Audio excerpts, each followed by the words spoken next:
अस्सलामुअलैकुम। तो आज हमने पढ़ना है transformation of energy. Transformation of energy का मतलब क्या है कि एनर्जी को एक फॉर्म से दूसरी फॉर्म में कन्वर्ट करना। यानी आपके पास है पोटेंशियल एनर्जी, उस पोटेंशियल एनर्जी से आप काइनेटिक एनर्जी भी बना सकते हो और काइनेटिक एनर्जी है तो उससे पोटेंशियल एनर्जी भी बना सकते हो। अब इसको थोड़ा और आसान तरीके से समझ लेते हैं कि आपके पास है मैकेनिकल एनर्जी, यानी आप वर्क कर रहे हो, आगे पीछे मूव कर रहे हो तो मैकेनिकल वर्क हो रहा है, ये किसी चीज़ को मूव करा रहे हो। आप इस मैकेनिकल एनर्जी से इलेक्ट्रिकल एनर्जी भी बना सकते हो, ई लिख रहा हूँ, और इसी इलेक्ट्रिकल एनर्जी से मैकेनिकल एनर्जी भी बना सकते हो। इसी को कहा जाता है ट्रांसफॉर्मेशन ऑफ एनर्जी, यानी एक एनर्जी को दूसरी एनर्जी में ले जाना या दूसरी एनर्जी से फिर वही एनर्जी बनाना। एक और चीज़ मैं आपको बताना चाहूँगा कि इसी चीज़ को law of conservation of energy भी कहा जाता है। आज मैंने इसकी डेरिवेशन भी आपको करानी है, तो आपने इस वीडियो को पूरा देखना है ताकि बात अच्छी समझ में आए इंशाल्लाह। अच्छा देखो, मेरी बात सुनो। Law of conservation of energy क्या कहता है? Law of conservation of energy भी यही कह रहा है कि एनर्जी को एक फॉर्म से दूसरी फॉर्म में बदला जा सकता है, लेकिन एनर्जी को क्रिएट नहीं करा जा सकता। फॉर एग्जाम्पल, अगर मैं मैकेनिकल एनर्जी को हटा दूँ तो खुद ब खुद इलेक्ट्रिकल एनर्जी बन जाएगी, यानी पैदा हो जाएगी, क्रिएट हो जाएगी? नहीं।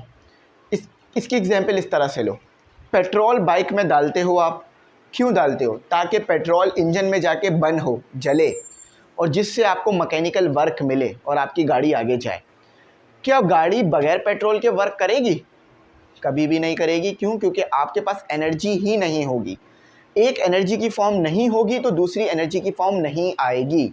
ये बात आपको बहुत अच्छी तरह, मैं उम्मीद करता हूँ, समझ में आ गई होगी। अच्छा, अगर किसी बच्चे ने मुझे ऐसा बता दिया कमेंट सेक्शन में कि सर ये वाली एनर्जी मैं क्रिएट कर सकता हूँ, तो यकीन मानना उसने साइंस का एक नया लॉ दे दिया। अगर उसने बता दिया कि एनर्जी कैसे क्रिएट होती है, तो अगर आपको कोई ऐसी एनर्जी पता है जो आप क्रिएट कर सकते हो, उसको लाने के लिए, यानी उस एनर्जी को बनाने के लिए दूसरी एनर्जी की ज़रूरत ना पड़े, तो वो मुझे कमेंट सेक्शन में ज़रूर बताना, ठीक है? जैसे कि आपने इलेक्ट्रिकल एनर्जी पैदा कर ली, लेकिन कोई और काम नहीं किया आपने, बगैर काम किए इलेक्ट्रिकल एनर्जी आ गई, तो यकीन मानना फिर आपने साइंस के लॉ को ही बदल दिया, अगर ऐसा हो जाएगा तो। अच्छा, अब आओ इसकी डेरिवेशन करते हैं। ट्रांसफॉर्मेशन ऑफ एनर्जी में हम जो है वो पोटेंशियल एनर्जी की मदद से पोटेंशियल एनर्जी और काइनेटिक एनर्जी की मदद से डेरिवेशन करेंगे। तो इसकी डेरिवेशन कुछ इस तरह से होगी। तो इसकी डेरिवेशन यहाँ से स्टार्ट करते हैं।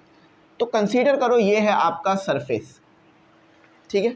ये है आपका सरफेस, ये आपका सरफेस है।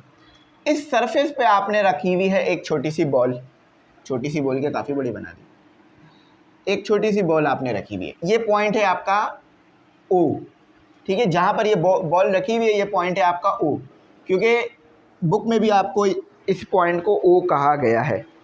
अच्छा, अब आप इस बॉल को उठाकर ले आते हो यहाँ पर, ये पॉइंट है आपका P। अच्छा, जब आप O से P तक आए हो तो आपने एक हाइट कवर कर ली है ना? हाइट कवर कर ली है। समझ, यहाँ से मैं डेरिवेशन कर रहा हूँ इसकी, ठीक है? ये लो, मैं लिख भी देता हूँ डेरिवेशन। इसकी वर्डिंग क्या है मैं बता दूंगा, ठीक है? तो यहाँ से आप यहाँ तक आ गए। अब ये पॉइंट है आपका Q।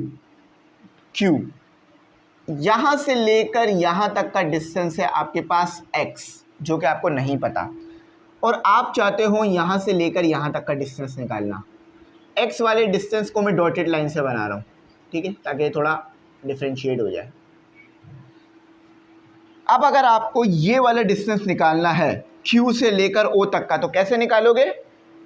h को माइनस कर दोगे,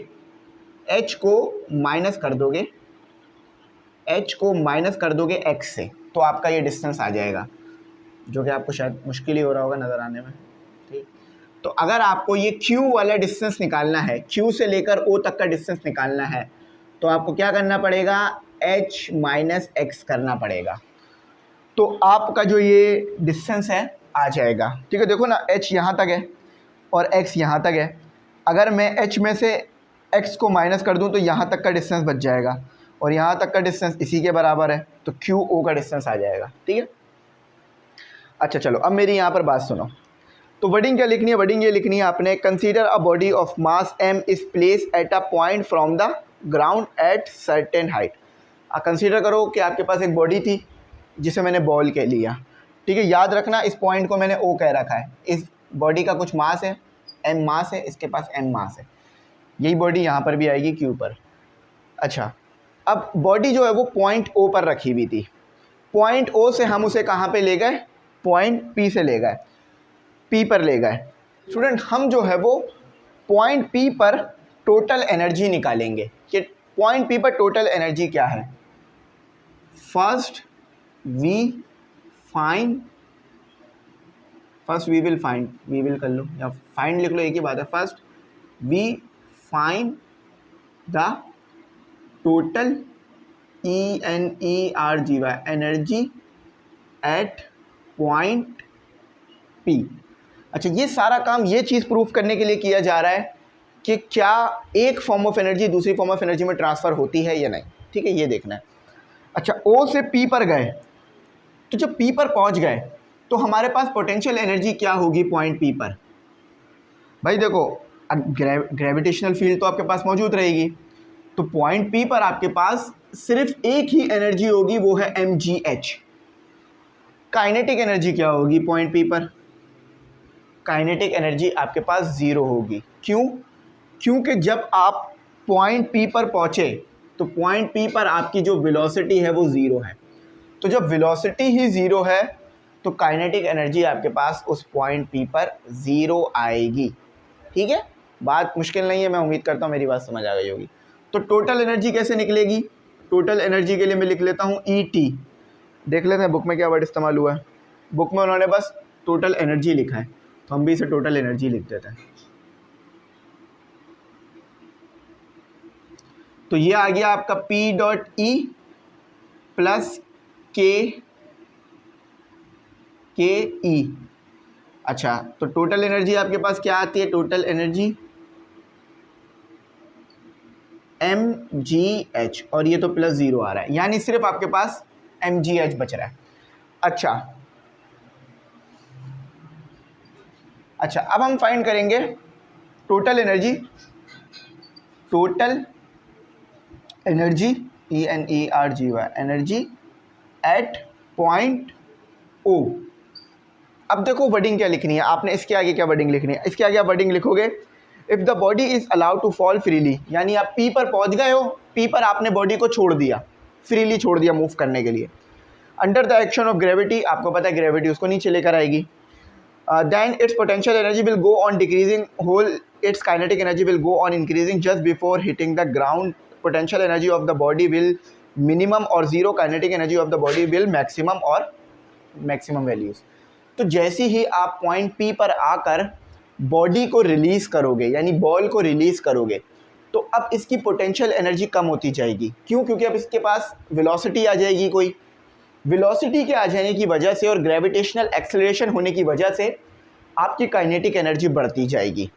आप जैसे ही इस पॉइंट पे दोबारा आओगे, बस ग्राउंड से आप टकराने ही वाले हो, लेकिन अभी टकराए नहीं हो, तो इस पॉइंट पर आपके पास पोटेंशियल एनर्जी 0 हो जाएगी। क्यों? क्योंकि हाइट तो कुछ रही ही नहीं है, लेकिन काइनेटिक एनर्जी इस वक्त मैक्सिमम होगी, क्योंकि अभी ये अपने पास बहुत ज़्यादा वेलोसिटी से नीचे आ रहा है। तो total energy at point O निकालते हैं हम, ठीक है। तो हमने क्या पढ़ा कि पोटेंशियल एनर्जी हमारे पास इस पॉइंट पे क्या आ रही है? 0। काइनेटिक एनर्जी हमारे पास क्या आ रही है? काइनेटिक एनर्जी हमारे पास आ रही है हाफ mv²। अब मुझे इस हाफ mv² को कन्वर्ट करना है किसके अंदर? मुझे इसे कन्वर्ट करना है mgh में।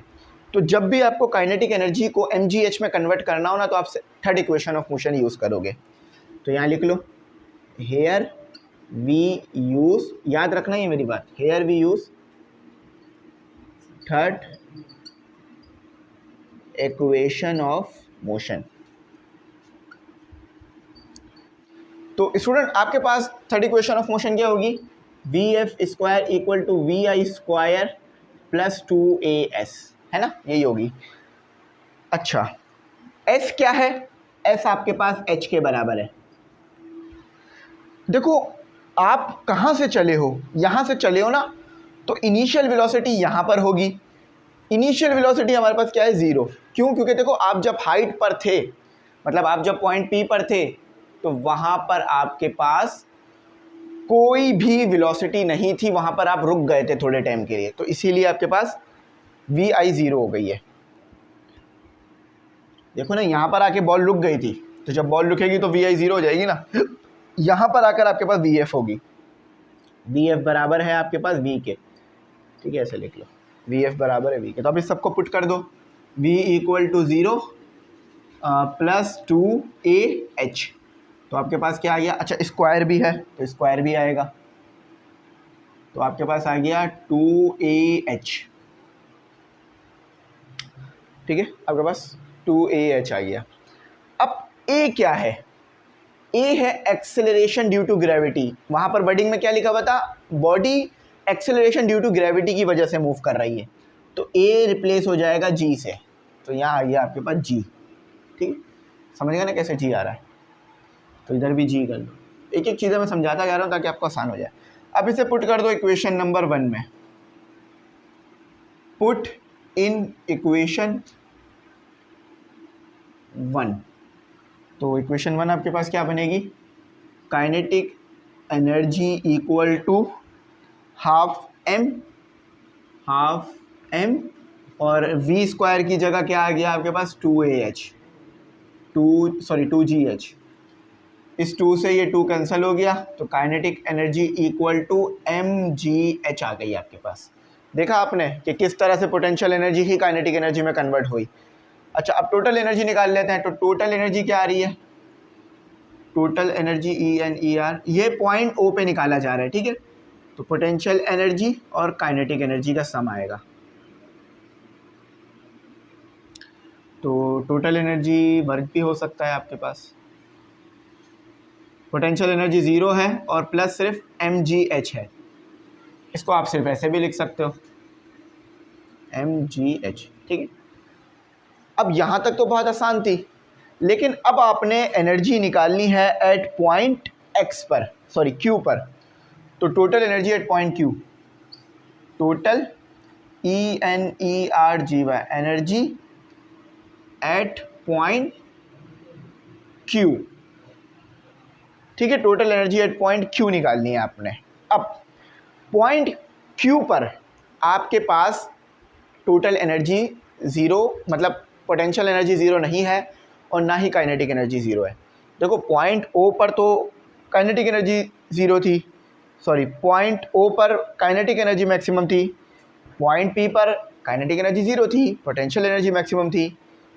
अब पॉइंट Q पर क्या हो रहा है ये देखो, सबसे पहले पोटेंशियल एनर्जी देखते हैं, तो पोटेंशियल एनर्जी जो आएगी, पोटेंशियल एनर्जी जो आएगी वो आएगी आपके पास mgh, तो नहीं लिखा जाएगा, क्यों? क्योंकि आप यहाँ से लेकर यहाँ तक के डिस्टेंस की बात कर रहे हो, यहाँ से लेकर यहाँ तक का डिस्टेंस, मतलब सॉरी, आप यहाँ से लेकर यहाँ तक के डिस्टेंस की बात कर रहे हो, तो यहाँ से लेकर यहाँ तक, यहाँ से लेकर यहाँ तक एक डिस्टेंस हो गया और उसके बाद यहाँ से लेकर यहाँ तक एक और डिस्टेंस हो गया, ये 2 डिस्टेंस बन रहा है।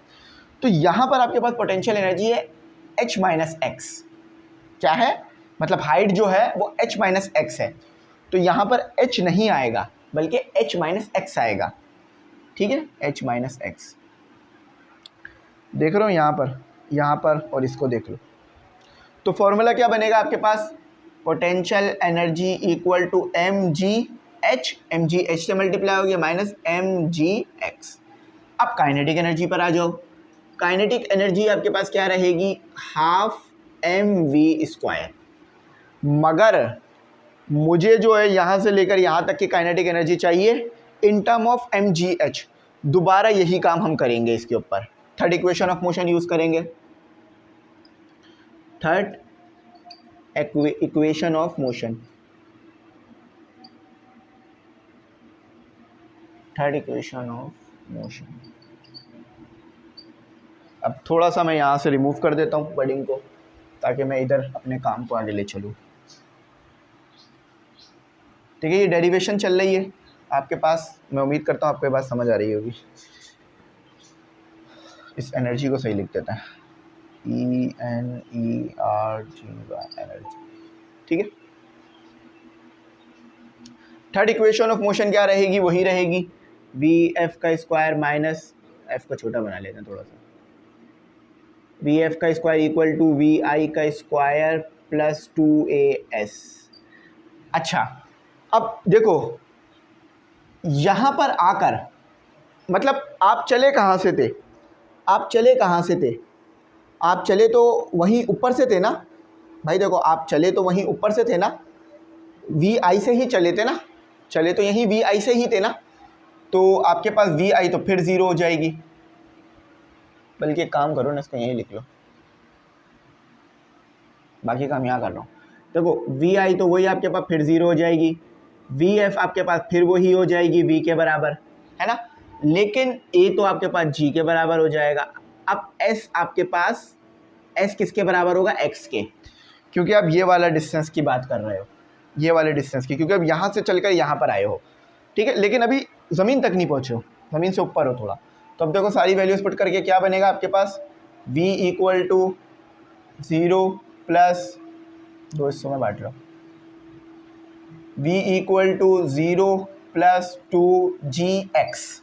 अच्छा, अब ये V का स्क्वायर है, तो V square equal to 2GX आपके पास आ रहा है। अब इसको पुट कर दो इक्वेशन 2 में, put V square in equation 2, तो आपके पास क्या वैल्यू आएगी, आपके पास वैल्यू आएगी kinetic energy equal to half M, V square की जगह आ गया 2GX, 2 से 2 कैंसिल हो गया, तो kinetic energy equal to mgx आ रही है। ठीक है, काइनेटिक एनर्जी आपके पास क्या आ रही है, mgx आ रही है।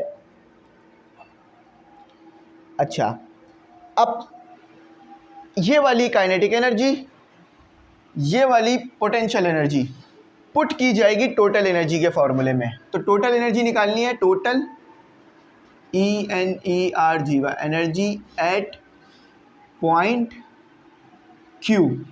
तो पॉइंट Q पर आपके पास पोटेंशियल एनर्जी भी है और काइनेटिक एनर्जी भी है। तो टोटल, अब टोटल पूरा लिखूंगा तो यहाँ आएगा ही नहीं पहली बात, तो चलो छोटा करके लिख देते हैं, टोटल ENERGY एनर्जी वो के पोटेंशियल एनर्जी से बनेगी और प्लस काइनेटिक एनर्जी से बनेगी। तो ज़रा इसको लिखते हैं फिर से, टोटल, ठीक है, टोटल एनर्जी। अच्छा, पोटेंशियल एनर्जी आपके पास क्या है, mgh minus x, mgh minus mgx, और प्लस काइनेटिक एनर्जी क्या है, mgh।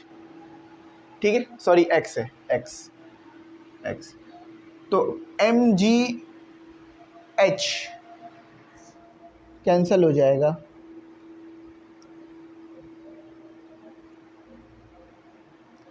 अच्छा यहाँ पर एक छोटी सी ना हमारे को प्रॉब्लम फेस करनी पड़ रही है, उसको मैं आपको बताता हूँ। तो कोई प्रॉब्लम नहीं आ रही है, ठीक है, वो बुक में गलत हुआ है, mgx से कैंसिल होगा, तो टोटल एनर्जी जो आएगी, वो mgh ही आएगी। तो यही आपके पास इसका भी फॉर्मूला आ गया। तो देखा आपने किस तरह से जो है वो टोटल एनर्जी, यहाँ भी mgh आ रही है पॉइंट Q पर, पॉइंट P पर भी mgh और पॉइंट O पर भी mgh आई है आपके पास। ये पॉइंट P पर थी, ये पॉइंट O पर थी, ये पॉइंट Q पर आई है आपके पास। तो ये चीज़ यहाँ पर हो रही थी जो कि मैंने आपके सामने पूरी एज इट इज़ लिखी। अब मैं उम्मीद करता हूँ आप एक्सप्लेन कर पाओगे कि क्या काम हो रहा था और क्या काम हम लोगों ने किया। ठीक है, अच्छा, अब हम इसका थोड़ा सा कंजर्वेशन ऑफ एनर्जी पढ़ लेते हैं। हाँ, कंजर्वेशन ऑफ एनर्जी के कैसे, कौन सी एनर्जी की फॉर्म दूसरी एनर्जी फॉर्म में जाती है। When we switch on the electric bulb, जब हम बल्ब चालू करते हैं, we supply electrical energy to it which is converted into heat and light energies. देखो जब आप बल्ब चालू करते हो तो आप क्या करते हो, इलेक्ट्रिकल एनर्जी देते हो बल्ब को। जब इलेक्ट्रिकल एनर्जी बल्ब को मिलती है तो वो किन फॉर्म ऑफ एनर्जी में कन्वर्ट होती है, हीट एनर्जी, क्योंकि बल्ब के इर्द गिर्द अगर आप हाथ लगाओ तो हीट आपको महसूस होगी, और लाइट एनर्जी। आपको हीट तो नहीं चाहिए लेकिन लाइट एनर्जी चाहिए होती है बल्ब से। वो पीले वाले बल्ब बेकरी में देखे होंगे तो वहाँ हीट भी चाहिए होती है।